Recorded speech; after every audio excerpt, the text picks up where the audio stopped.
Hi అందరికి, ఈరోజు ఆనపకాయ హల్వా చేసుకుందాం. వచ్చేయండి ప్రాసెస్లోకి. ఒక కప్పు ఆనపకాయ, ముందు ఒక ఆనపకాయ తీసుకొని శుభ్రంగా చెక్కేసుకొని ఇలా మనం తురుముకోవాలి. గింజలు తీసేసుకోవాలి అందులో. ఫ్రెండ్స్,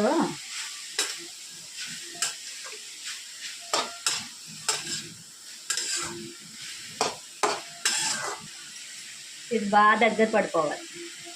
ఇంకో ఈ విధంగా కుక్ అవ్వాక మనకి గ్లాస్ పాలు వేసుకోవాలి. మీ దగ్గర ఫుడ్ కలర్ ఉంటే వేసుకోవచ్చు. ఫుడ్ కలర్ లేకపోతే ఇలా పాలతో శుభ్రంగా ఉడకపోవాలి.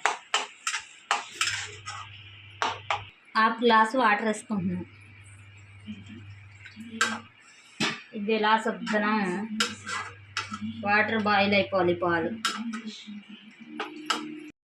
వాటర్ మొత్తంతో పాలతో ఇలా ఉడికిపోయాక, మేము షుగర్ తక్కువ తింటాము కాబట్టి 1 కప్ వేసుకున్నాను. మీరు ఎక్కువ తింటే వేసుకోవచ్చు, ఇంకో కొంచెం వేసుకోవచ్చు.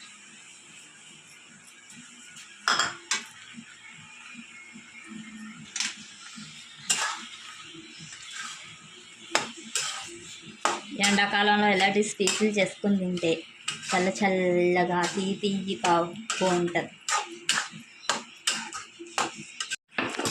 3 లాలిక్కాయలు ఇలా పొడి చేసుకొని మిక్సీ ఆడేసుకోండి, లేకపోతే ఇలా పొడి చేసుకోండి. లాలిక్కాయ పొడి తెలుసు కదా, కొంచెం పంచదార వేసి చేసుకుంటే బాగా మెత్తగా వస్తుంది.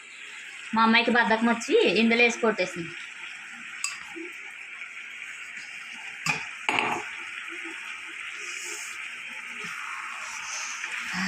వాసనకి టెంప్టింగ్గా ఉంటుంది. ఇది ఇలా అవుతుండగా మనం జీడిపప్పు డ్రై ఫ్రూట్స్ వేపి పక్కన పెట్టుకుందాం. ఇలా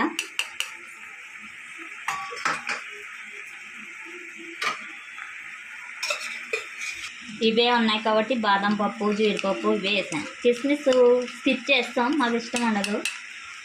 ఇవే వేసుకున్నాం. మీ దగ్గర ఉంటే అన్ని డ్రై ఫ్రూట్స్ కూడా వేసుకోవచ్చు. వాసన అయితే బాగా వస్తుంది మాకు.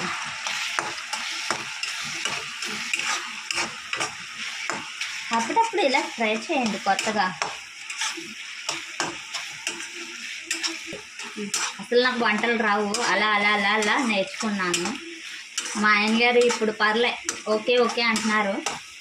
మీరు కూడా ట్రై చేయండి. బాగుంటే కామెంట్ బాక్స్లో కామెంట్ చేయండి. సబ్స్క్రైబ్ చేసుకోండి ఫ్రెండ్స్.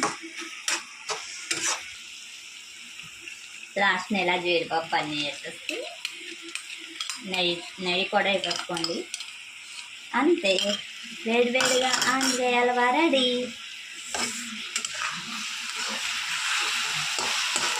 అయిపోయింది. చూడండి ఎంత టెంప్టింగ్గా ఉంది. సూపర్.